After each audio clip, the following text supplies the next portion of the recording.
All right, let's get started. Good morning, welcome back.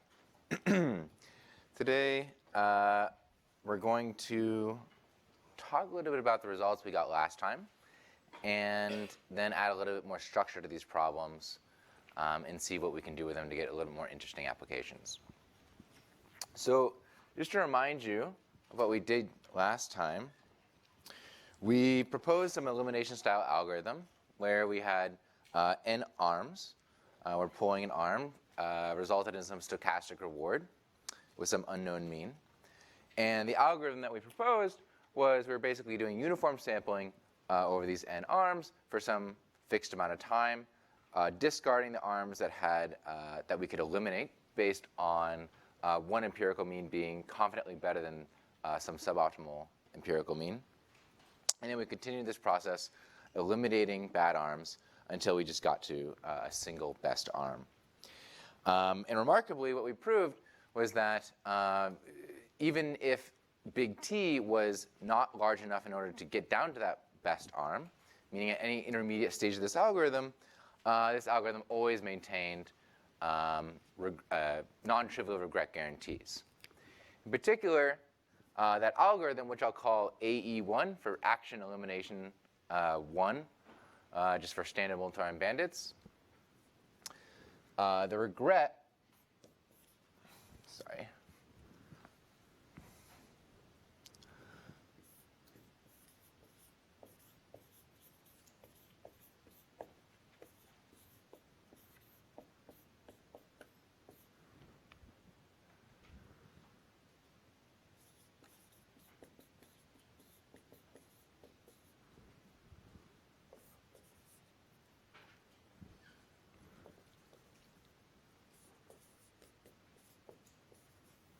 Where RT is defined as the expected regret.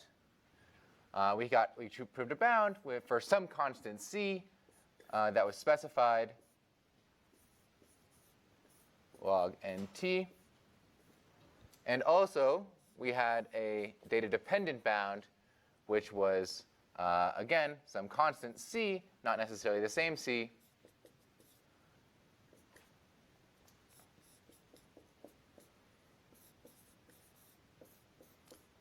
log T. Where last time where we defined the gaps, where we had, of course, without loss generality, we had our means, our sorted means. We assumed that the best one was a unique best, and then we had the rest of the n means. But they were bounded between 0 and 1. And we defined the gap, delta I, as being theta star 1 minus theta star I for I greater than 1. And to get these results, what we did is our approach was to actually look at the object, which was, because RT, we proved, was equal to the expected value of the sum over I equals 2 to n of delta I, Ti. And so our strategy in proving this result was to get a high probability bound on this object inside the expectation. And then we took the expectation over the event that if the event held, if the good event held, then we would get a bound that looked like this with a 1 over delta here. And if it failed, then we would incur at most T regret. And so we chose our little delta to be 1 over T. And then we got these bounds. If you use that same exact algorithm, so using these exact same algorithm, but instead of looking at this object, but instead started that same sequence of proof steps when we looked at the sample complexity, using the same event lemmas and everything. But if we're trying to calculate the sample complexity, we would just look at this this object here. Basically, how much time, how many total samples do I need to look at before I've identified the best arm? And if we did that, you can do that at home as an exercise. You can show that with probability greater than or equal to 1 minus delta, AE1 outputs, or to say it another way,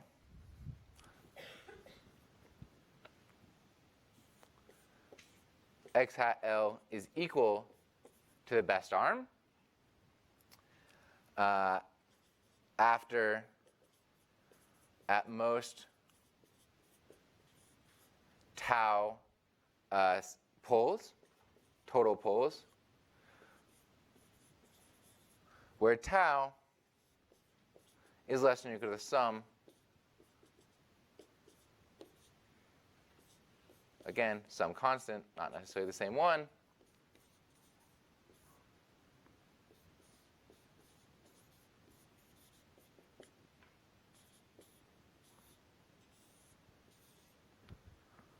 after that many total poles.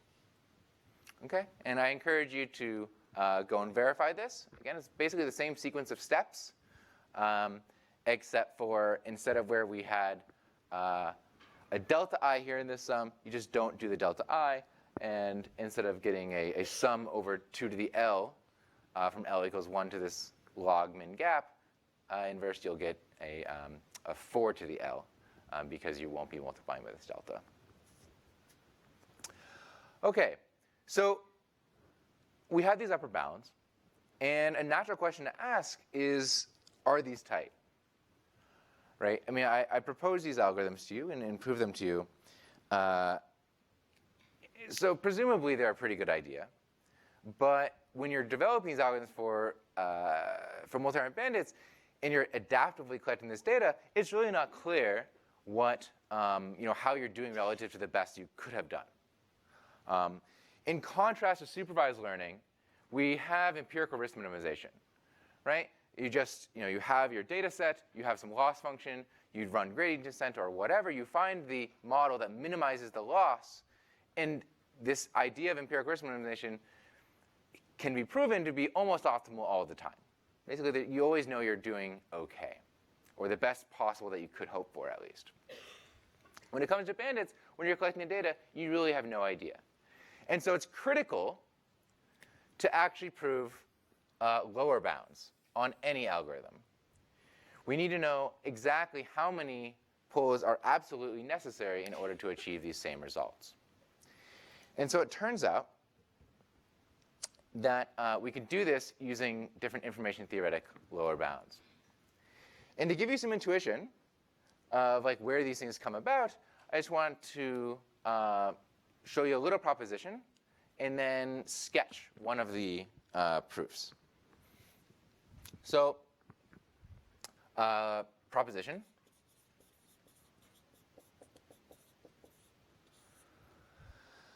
Okay. Suppose n samples are taken from a Gaussian with mean mu variance 1, where mu is either 0 or delta. Okay? To correctly identify,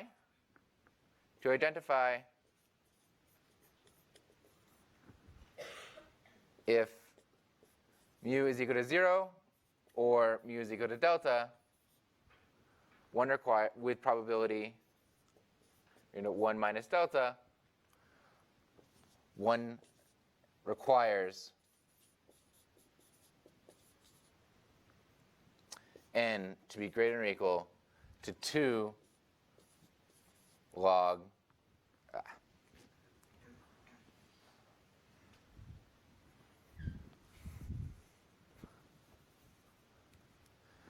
2 delta minus 2 log 1 over 4 delta. Okay? So what this means is that any estimator, so I give you n samples, from a Gaussian, and I'm telling you, it's these samples from a Gaussian either have mean 0 or they have mean delta. And now your job is to output some procedure. I don't care what it is. It could be an arbitrary deep net or whatever. But I'm claiming that regardless of whatever procedure you use, unless n is greater than 2 delta minus 2, or 2 inverse gap squared log 1 over delta, you will not be able to determine which mean it was with probability at least 1 minus delta. Okay? And this result follows from pretty elementary manipulations of different tools and inequalities from information theory. And you'll have an opportunity to prove this in section. But just with this little result, we can start to hint at how difficult the multi-arm bandit problem really is. And so to give you a flavor of that, I think the best arm identification problem is actually very instructive.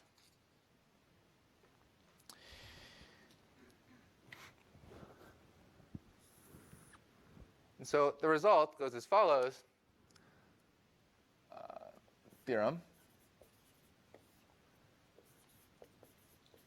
Any delta pack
satisfies that. And so let me remind you of what delta pack means.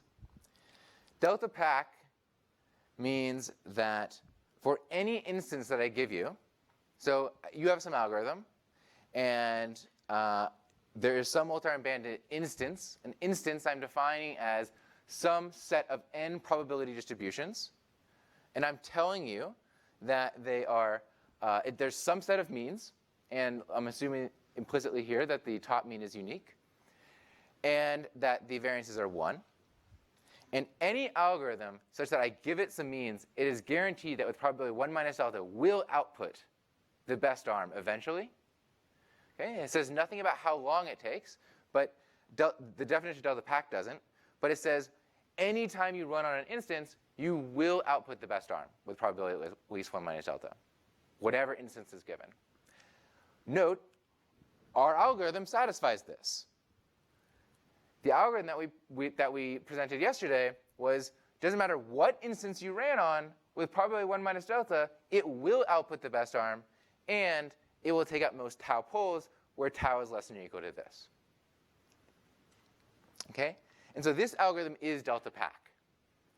And what this is saying is that any algorithm that is delta pack on any instance that is given, when it is run on a particular theta star, so a given instance, for a fixed theta star, the expected number of samples that it has to take is at least log 1 over delta times the sum of the inverse gap squared. Yes? By instance, you mean the expected reward of the arms? Yes. By instance, I mean a particular choice of the theta vector that defines the means. Yes? So this is a lower bound on the sample complexity if you're trying to approximate the expectation. But if you're trying to approximate something that is not in the form of an expectation, do we still have such a lower bound? Excellent question. So the question, if I understand it correctly, is that in my upper bound, I proved a sample complexity that held with probability 1 minus delta.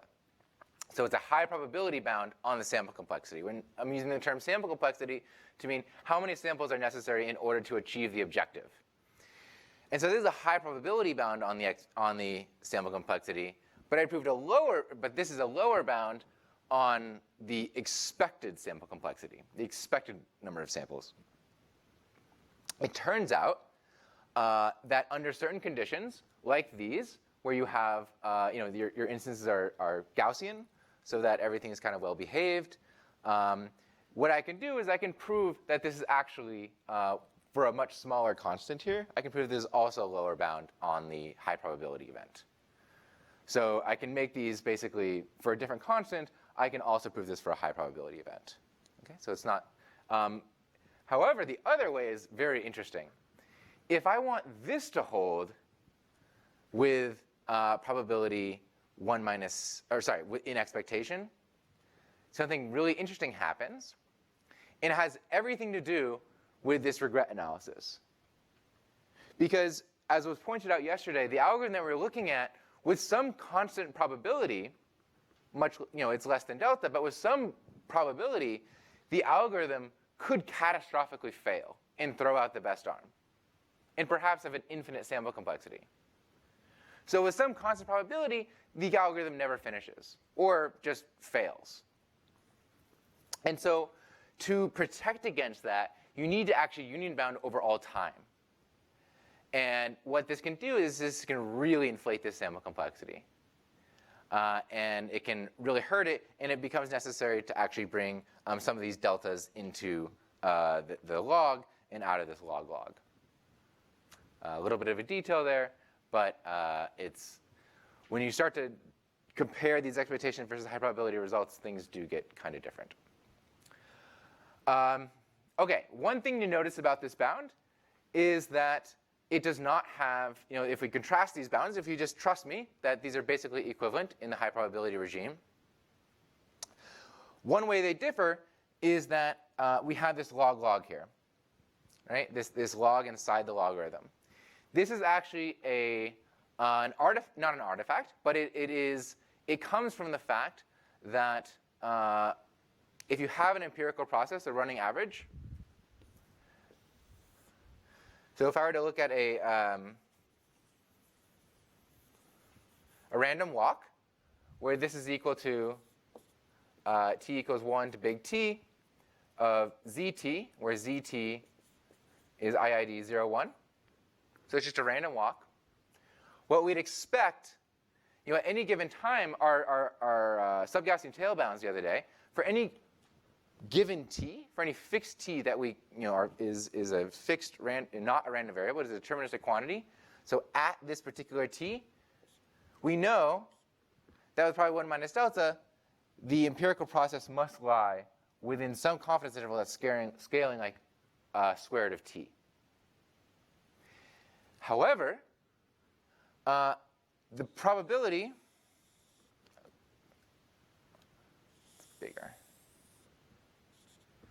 The probability that it ever crosses some boundary, that boundary must scale like square root of t log t. In particular, the expected value, the ln sup of t of s t over 2 t log t is equal to 1. Okay? So what this means, this is called the law of the iterative logarithm. And what it says is that while for any given value of t, I can build confidence bounds that scale like just square root of t. If I need this to hold at every single time simultaneously, then I need to suffer this log-log factor. And it needs to scale like square root of t log t. Doing corrections for this are actually very related to so-called p-hacking. If you do not correct for the fact that you're looking at many, many different times, you could trick yourself. And this is how a lot of science has gone terribly wrong. But anyways, why I'm telling you this is called the law of the iterative logarithm.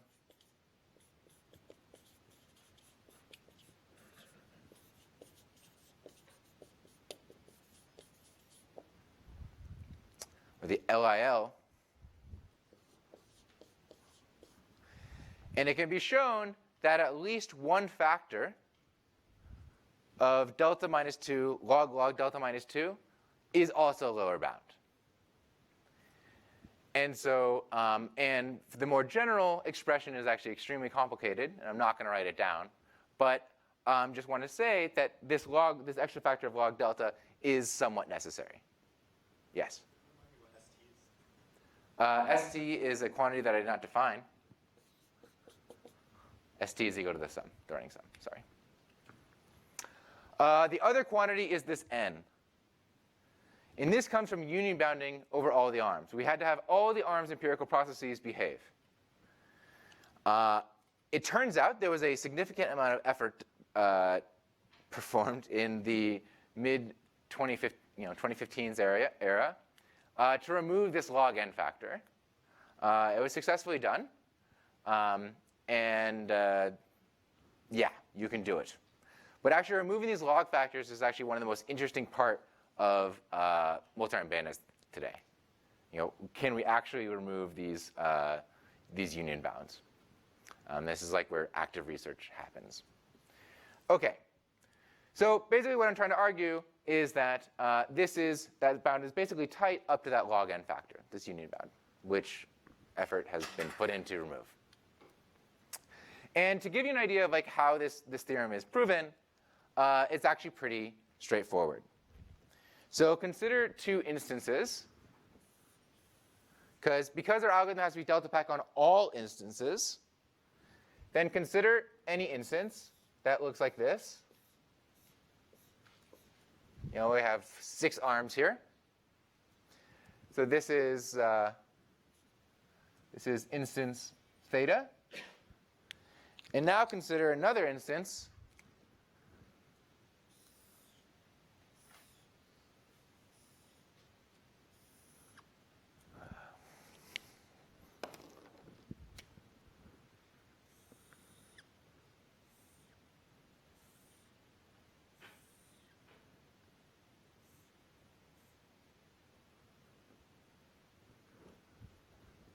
Theta prime,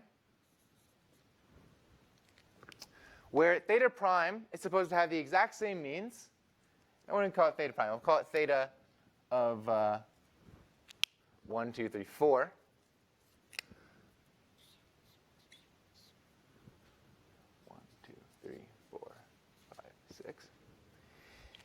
And basically, what the theorem says, what the lower bound says, is that on any instance that you run on, your algorithm has to output the best arm. Meaning that on theta, when it's run on theta, the black means it has to output arm 1. And then when it's run on theta prime, it has to output arm 4 because it's slightly larger than arm 1. And this gap here, how much we had to lift this arm 4, is about equal to delta 4 plus epsilon, where I can make epsilon go to 0. For arbitrarily small epsilon, this would have to be true. But our proposition over here said that in order to determine whether an arm was either, a Gaussian arm was either mean 0 or mean delta, you have to pull it at least 2 delta minus 2 log 1 over delta times. Right? So what we can conclude, at least heuristically, is that for any algorithm that's delta pack, because it has to be correct on both the blue instance and the black instance, it must have to pull this fourth arm at least delta 4 minus 2 times log 1 over delta. And because I picked 4 arbitrarily, I could have lifted any of them.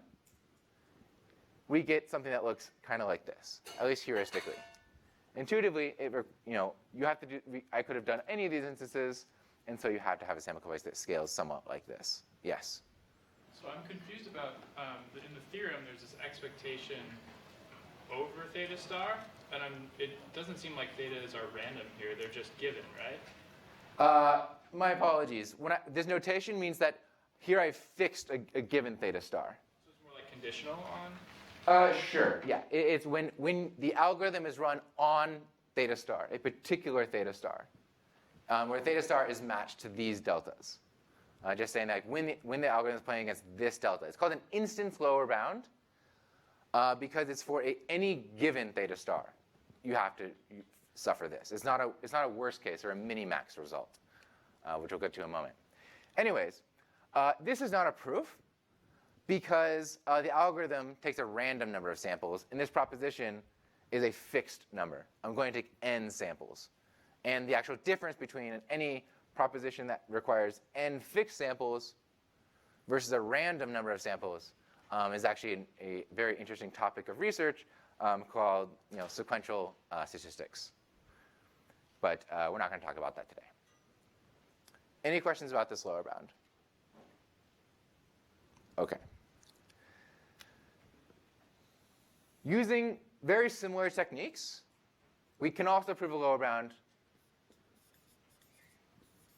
on the instance regret. And the way that theorem looks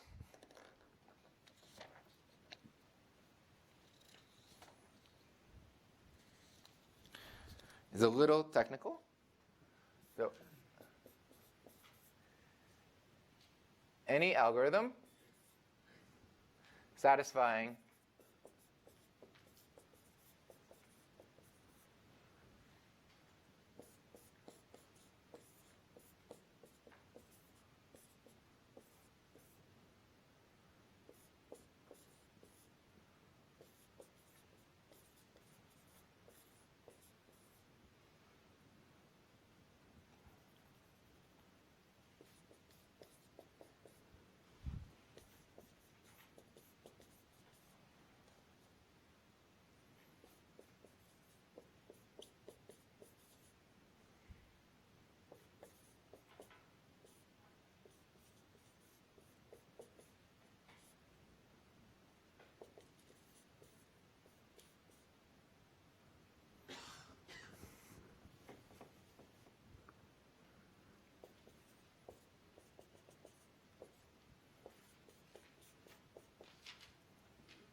OK. So what this says is that if we recall our notion of regret,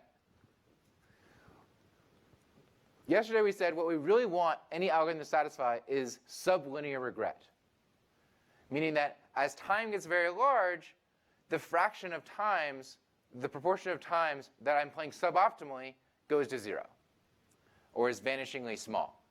And so what we really need for that to happen is that Ti for any suboptimal arm is little o of big T, where again I remind you that big T is the sum of all, big T is time, and so it's the sum of all the Ti's, where Ti is the number of times that arm I is played up to time T. And so what this is saying is that any algorithm that is basically getting sublinear regret also has a regret, at least asymptotically as T goes off to infinity, that scales like 2 over inverse gap, or 2 times inverse gap, which is up to a constant very similar to what we proved. Getting this constant, that constant C, down to a factor of 2 is of intense interest and was accomplished by an asymptotic algorithm early on by Lay and Robbins, and then in the 2000s was finally proposed finite time algorithms that also achieve this asymptotic result. Any question on this? Yes? I'm a little confused with how all the TIs can be little o big T when little TIs have to sum to T. Sorry.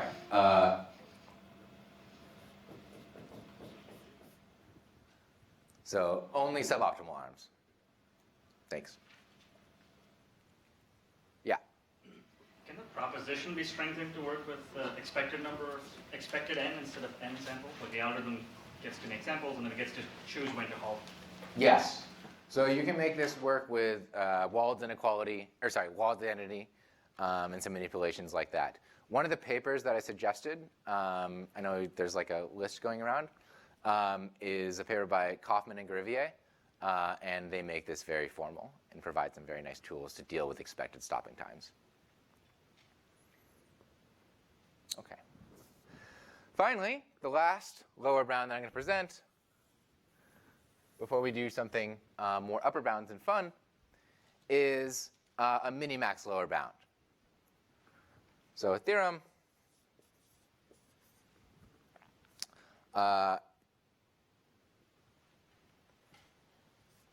RT is greater than or equal to square root of n minus 1 t over like 27, I think it is.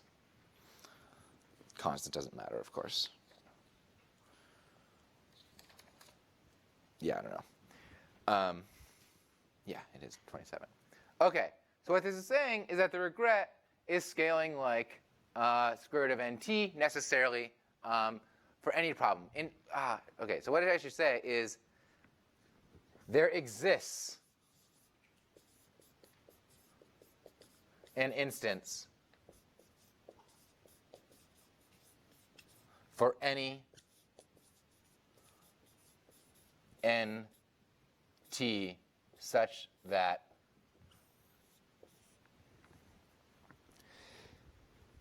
so the difference between these two results is that this is for the particular theta star.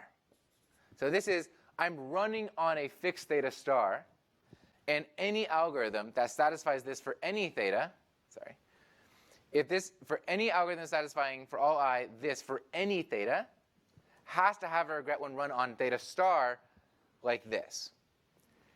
This is saying, so this is an instance-specific lower bound, just as this is instance-specific, because it's with your theta star, so one that you ran on. This theorem is quite different. This is saying there exists an instance out there, such that for any n and t, you will suffer this regret. It's very different. So this is a very, very pessimistic way of looking at the world, because it's not your instance. This may never be an instance that you'll actually see in practice, because it's a worst-case instance. But it's out there. And because we proved an upper bound that scales like this, this holds for any instance, and therefore we have a corresponding lower bound that's up to a log factor. And yes, these two differ by a log factor, and that log factor was closed in 2009 by Sebastian and Audibert. Okay, so any questions on the difference between minimax, a minimax result, versus a instance-specific result? Good. To achieve this result, one of the biggest algorithms known to do it is actually called UCB, upper confidence bound algorithm. And how it behaves is upper confidence bound.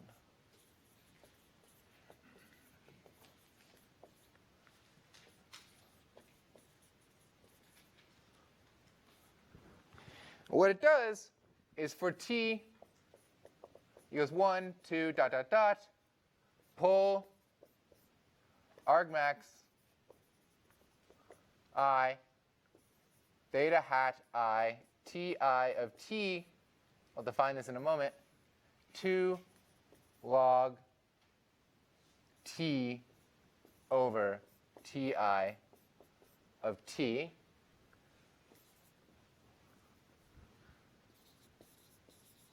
where ti of t is number of poles up to t, time t. And theta hat I, ti of t is the empirical mean of all of those poles from the ith arm. Okay? So what this is doing is essentially it's constructing a confidence bound that looks a lot like that sub-Gaussian tail bound, except for instead of having a 1 over delta, we put a little t up here. So at time little t, we construct all these confidence bounds, these upper confidence bounds, and pull the arm that has the highest upper confidence bound. What this does is it has the effect of, if I have arms, and each one has confidence bounds, then basically if I'm always pulling to minimize the maximum one, if I'm always pulling the maximum confidence bound, when I pull that arm, because Ti of t is incrementing, this confidence bound is going to decrease a little bit. And then so these confidence bounds are going to slowly shrink. And at a certain point, they're going to shrink so that you'll be almost always just sampling the best arm. Right? Because they're going to shrink so much, and basically because of this little log, because this little t, this confidence interval is going to be basically scaling like 2 log t over delta minus 2. And that's exactly where this comes from. It's this 2 that gets to this 2, and the fact that in this t that goes to this t here. Yeah? Now waiting for regret, no longer finding the best arm. Yes, that's a good question. So this is just an algorithm for regret. You can prove that it does not achieve optimal best arm identification. However, The most? That's the idea. If you want to identify. yeah, so given some rule of either the empirical best or the one you pulled the most, different stopping times like this. But if you run this algorithm, you can prove that this is actually suboptimal for best arm identification. However, there exists an algorithm called LilUCB, which I came up with several years ago, that is optimal for best arm identification, that looks like UCB, but takes advantage of the law of the iterative logarithm and doesn't have this log t in here. I just put a 1 over delta here. And that is optimal up to constant factors. You mean the algorithm is exactly identical except for the change factor? Yeah, so this is for regret optimal. And then LilUCB, which is argmax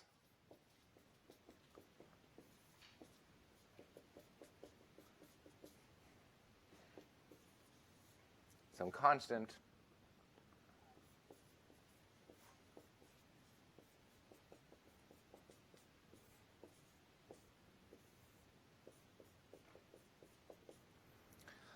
if you run this algorithm, this will achieve that result, the best arm identification. What's kind of interesting about it is that the stopping time is pretty complicated. It's non-trivial. It's not like just pick the best one. It's not when the confidence intervals don't overlap. It's kind of a unique sort of thing, but it looks to be kind of one-off. So what we conclude from this, though, is that in this standard multi-arm bandit setting, these UCB algorithms tend to work extremely well. They tend to be somewhat optimal, or they can achieve optimalism. And what they're known as is saying to be optimism. They're optimistic algorithm. And this principle of optimism comes from the fact that because we're always pulling the upper confidence bound, basically it says, well, I don't know what is the best arm, but if this guy has the highest upper confidence bound, that means his mean could be as high as this.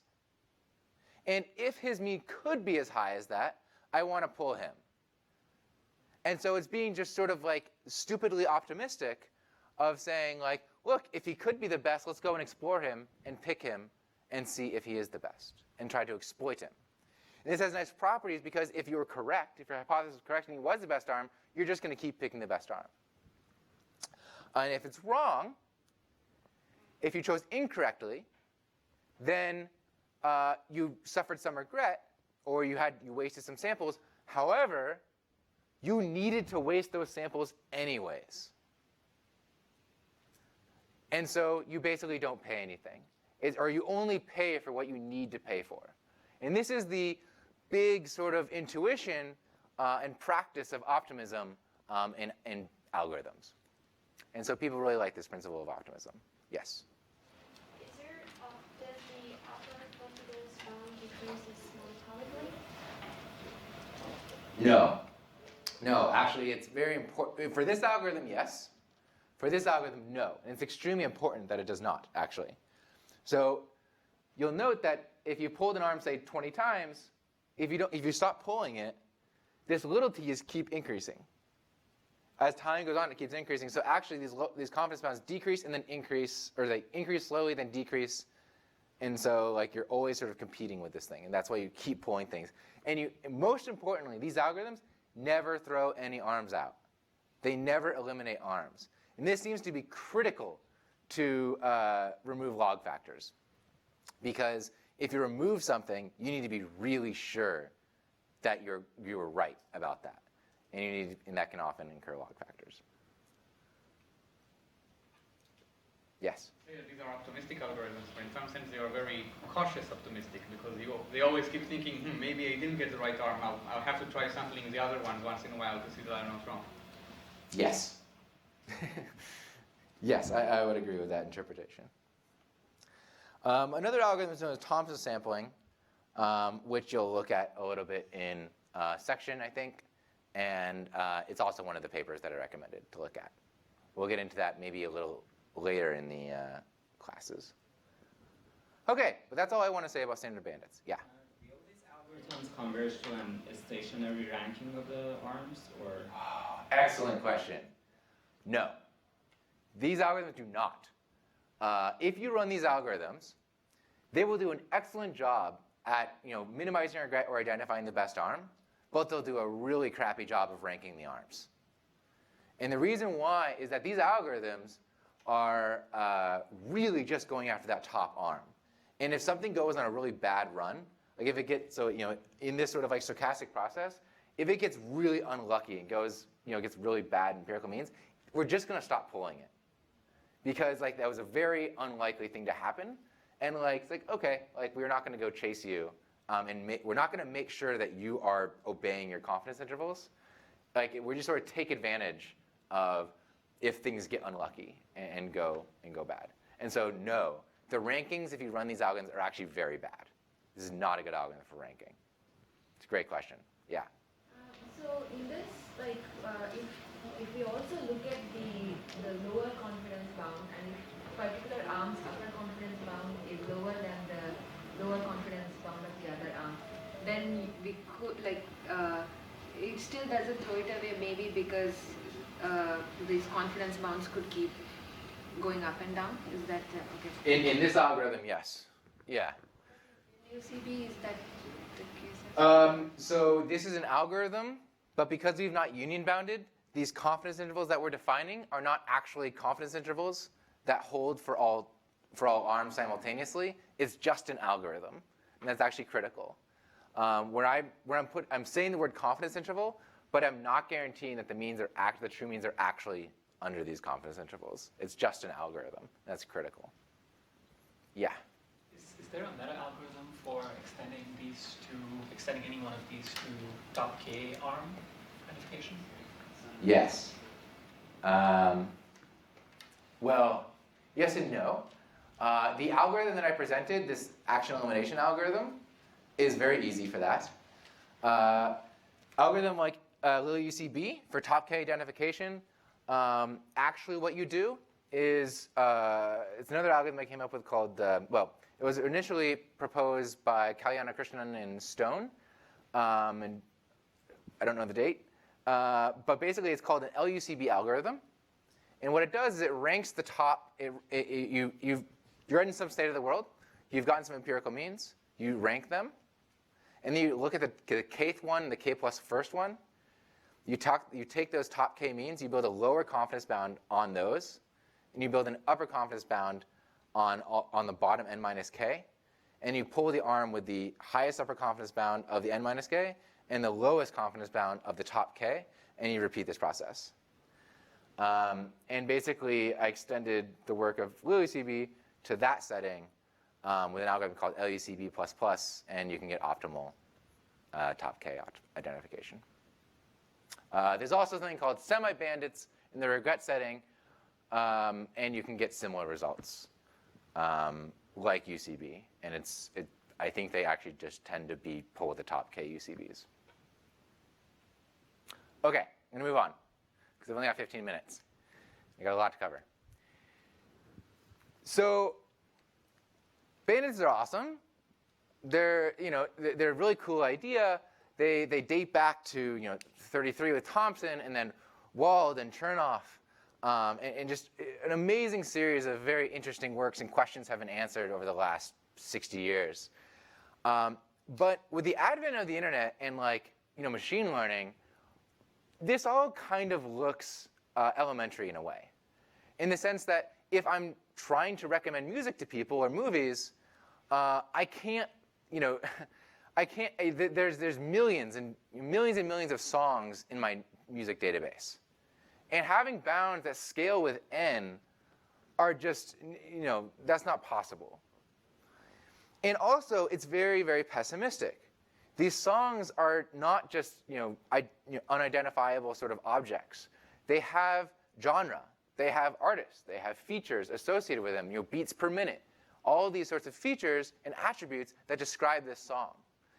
And perhaps, can I somehow embed all these songs in some metric space, or even Euclidean space, and then try to exploit the fact that some songs are close to each other, and if you like this song, the songs nearby are also, you're probably going to like. And how do we model that? And can we do the same kind of techniques, this adaptive sort of recommendation system type things in this sort of setting? And so how we're going to do that is we always start with the simplest possible model. And that is linear. So now, what I'm going to call linear bandits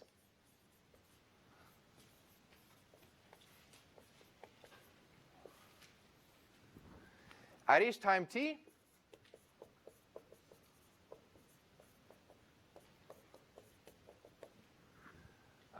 pull arm it, nature reveals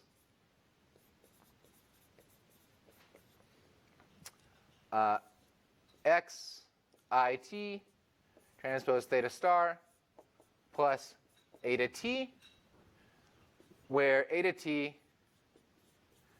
for the simplicity of this lecture, is just Gaussian 0, 1. Okay? And known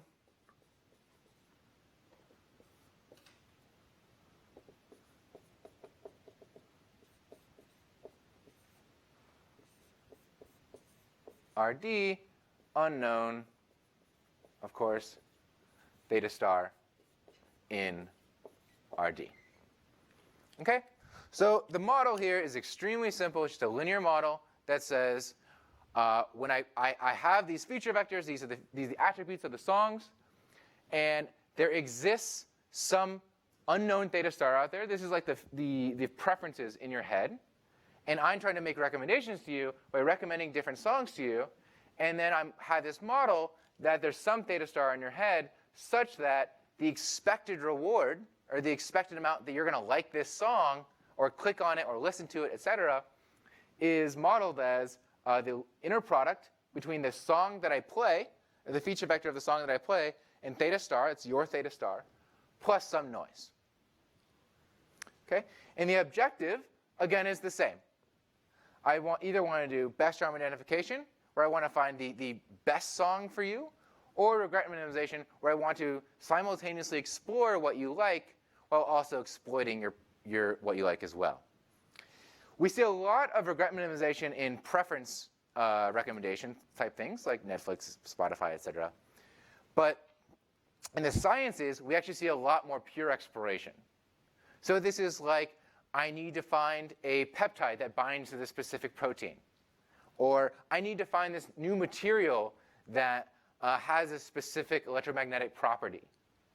And there's an unbelievable amount of possibilities, and they have to perform actual experiments in the lab to evaluate these different materials. And now you're trying to do this efficient search through these different materials in order to find one that is the best for some particular medical application or material science application.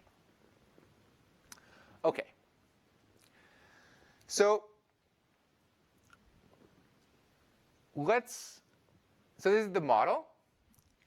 And we need to talk a little bit about least squares. And so briefly, I want to talk a little bit about how pulling different arms actually translates into different uncertainties. And so just for as a little review, consider if I were to have, if I had some data set, very much in the supervised learning setting, like what Rob was talking about, where, and I think Seb even used this as an example on Monday, where suppose I observe xi, yi pairs for I equals 1 to tau, let's say, and where yi is this model of xi theta star plus eta I, where eta I is this Gaussian 0, 1 model. Okay? Then the natural thing to do is to compute the maximum likelihood estimate, which is just going to be min theta in RD of the least squares solution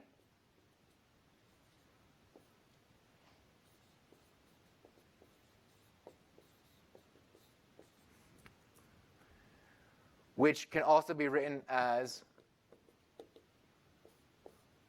x theta minus y 2 squared, where I've stacked my x's. So x is equal to x1 transpose. So I've transposed them so they're row vectors. And y is equal to like that.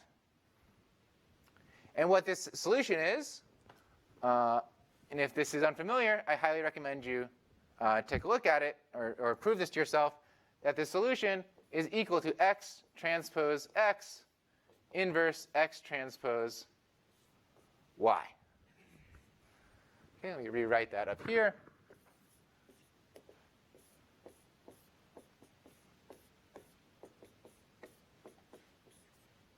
And here I'm assuming that x transpose x is invertible. I'm assuming that I've taken enough x's that span all of RD so that I can take this inverse for simplicity. Now, if I call eta as this noise, then y is equal to x theta star plus eta. So now eta is a vector. It's just all those noises. Then what this is going to be is x transpose x inverse x transpose x theta star plus eta. This x transpose distributes, and so that we get cancellation here, we just get theta star plus x transpose x inverse x transpose eta. Okay. Now, importantly, if we think about this, for any fixed x, I just gave you this data set, so we can consider the x's fixed, non-random. And the only thing that's random is these etas. And so then what we can think about is, how is this distributed? How is theta hat distributed? And because eta is a random Gaussian vector, each with entries Gaussian 0, 1, this whole thing is a Gaussian, theta hat is a Gaussian vector with mean theta star, and covariance, the expected value of this times this transpose, right? Because any Gaussian is always defined by just its mean and its covariance. It's, that's how Gaussians are defined. It only requires its mean and covariance to be defined. And so it follows that the expected value of theta hat minus theta star is just the covariance, is equal to x transpose x inverse x transpose. Expected value eta transpose x, x transpose x, inverse. Expectation of eta transpose is identity by assumption. One of these, so this goes away. I get x transpose x, cancels one of these, and I just get x transpose x inverse. So what we conclude is that theta hat minus theta star is distributed as 0 x transpose x inverse. Okay? Now, this is important. We're getting to how this is relevant to bandits and how we can exploit this kind of information. Because what it means, most importantly, is that everything we were obsessed with multi-arm bandits was what arms do we pull in order to minimize uncertainty in specific directions. But now, under this linear model, when I pull arm I, if I have arm j that's very similar to it, then the pulling arm I informs me about what the mean of arm j is in some way. Right? They're correlated. And so if I want to pick a design, if I want to choose x's in such a way in order to minimize my uncertainty in specific directions, I need to be able to quantify that. And to give you a picture of this, if my x's looked like this, big cigar shape like this, and again, I was getting responses that are according to this linear model, then this covariance, I'm getting a lot of certainty in this direction because I have tons of data in this direction. But in this direction, I don't have very much data, right? Because it's in this direction, I only have this tiny sort of amount of sort of like signal in this direction, whereas here I have this long signal out here that's giving me a lot of signal. And so what happens is that the covariance, if I were to plot an ellipsoid that contains theta hat minus theta star, my uncertainty of theta star looks something like this. And basically, this ellipse is a confidence ellipse